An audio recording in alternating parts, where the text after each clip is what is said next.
Welcome back to Elevation 44. I'm B for those of you who are new to the channel, welcome. And if you're returning, welcome back, family. I know I'm late this week. I usually get the weekly astrology reports out on Monday, but this week has been particularly tough to get this information out to you all. So what I hope to do is just kind of bring you a very quick weekly update so that you know what is going on this week. There's just a lot of important things happening, and I would have skipped over this normally since I'm so late by now, but I still want you to have this information. So I'm just going to try to give you a very quick rundown of what's happening this week. The first thing that's happening this week that's very, very important is that Mars is going direct, okay? And so Mars is stationing direct on Friday, November 13th. So Mars, which is hanging out in the sign of Aries, has been in Aries since June 27th, okay? So when it's in Aries and it's in its home sign, it functions its best. It's like just full charge, full speed ahead, okay? Now, after entering Aries in June, it went retrograde on September 9th, okay?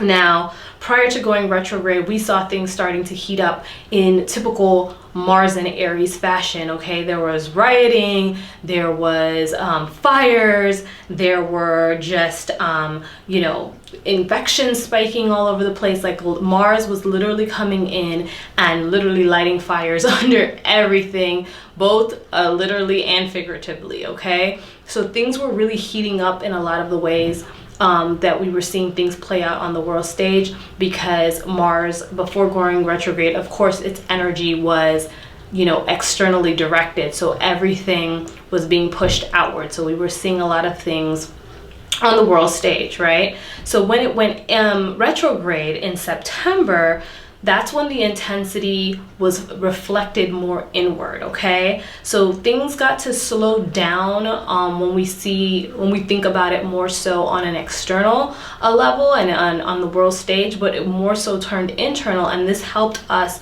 more so with more of our own internal work that we needed to work through, okay? So this was a great time for reflection. It was a great time for self-work, and all of our actions, our desires, our intensity just was reflected in, okay, instead of being pushed out in typical Mars fashion. Now, Mars is not a planet or an energy that likes to slow down. It likes to go, it likes to direct, it likes to be forceful and aggressive and just, high energy, high vitality, and push it out. So it being inward reflection, it was very frustrating for Mars to operate in this manner. It was almost like being locked up, right? Being told to have a seat, sit in timeout, have a seat, stay on ice. And Mars doesn't like that. Mars likes to, get up and go. And especially being at home in Aries, that's really what it wanted to do, just like how it started off in June, okay? So the reason why Mars is such a big deal in this entire 2020 lineup with everything that's been going on so far is that Mars has been squaring, and that just means making tension with those three big planets that have been in Capricorn, just tearing everything up in 2020. So Pluto, Saturn, and Jupiter. Mars has been individually squaring each one of those planets, causing even more tension, lighting even more fires, all right? And with it being retrograde and everything being like more inward reflective, then it was a chance where, yes, things were still heating up, but more on an individual level. Now that it is turning direct and it is going to be operating in its full force speed, okay? It's getting out of jail now, right? It's getting out of timeout. It's going to really be pushing things out. It's really going to be heating things up, and you're going to start to see things moving very quickly again. I wouldn't be surprised to see the weather get more bizarre, and just I wouldn't be surprised to see things heating up again on the world stage. There's just so much that can go right and go wrong with Mars moving direct. The reason why I want you to keep your eyes on Mars is because it is still squaring those three planets in Capricorn, you know, Jupiter, Saturn, and Pluto. So, you know, you want to be able to keep your eye on that, especially when it comes to the weather, especially when it comes to the virus, especially when it comes to tempers on the world stage, okay? So that is really what you need to keep in mind as Mars is moving direct, okay? And this is going to really heat things up between now and the end of the year, because Mars does not exit Aries until January 6, 2021, okay? So between now and the end of the year, things are really going to go up a notch, all right?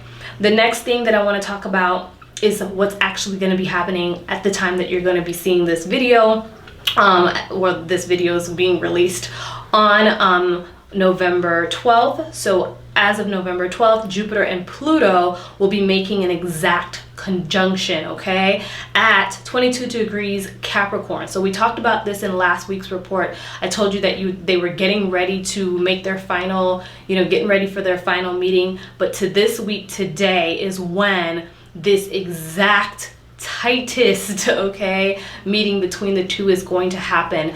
And again, they met like this back in January, and you see where we are now, okay? You see the result of 2020. So again, the intensity that is happening here is definitely something that we're all going to feel, okay? So again, this combination here is about purging, destroying what is no longer needed to usher in transformation, to usher in major transformation. And this is all around our Capricorn type activities, which is our structures, government, business, the establishment. This is the thing that it's really focusing on the most, okay? So the next few weeks will be critical. It will be uncomfortable as we lead up to the final meeting between Pluto and Saturn, which will be happening in December, okay? On the summer, I want to say the summer solstice, but it is the summer solstice for the southern hemisphere, but the winter solstice for us up in the northern hemisphere. So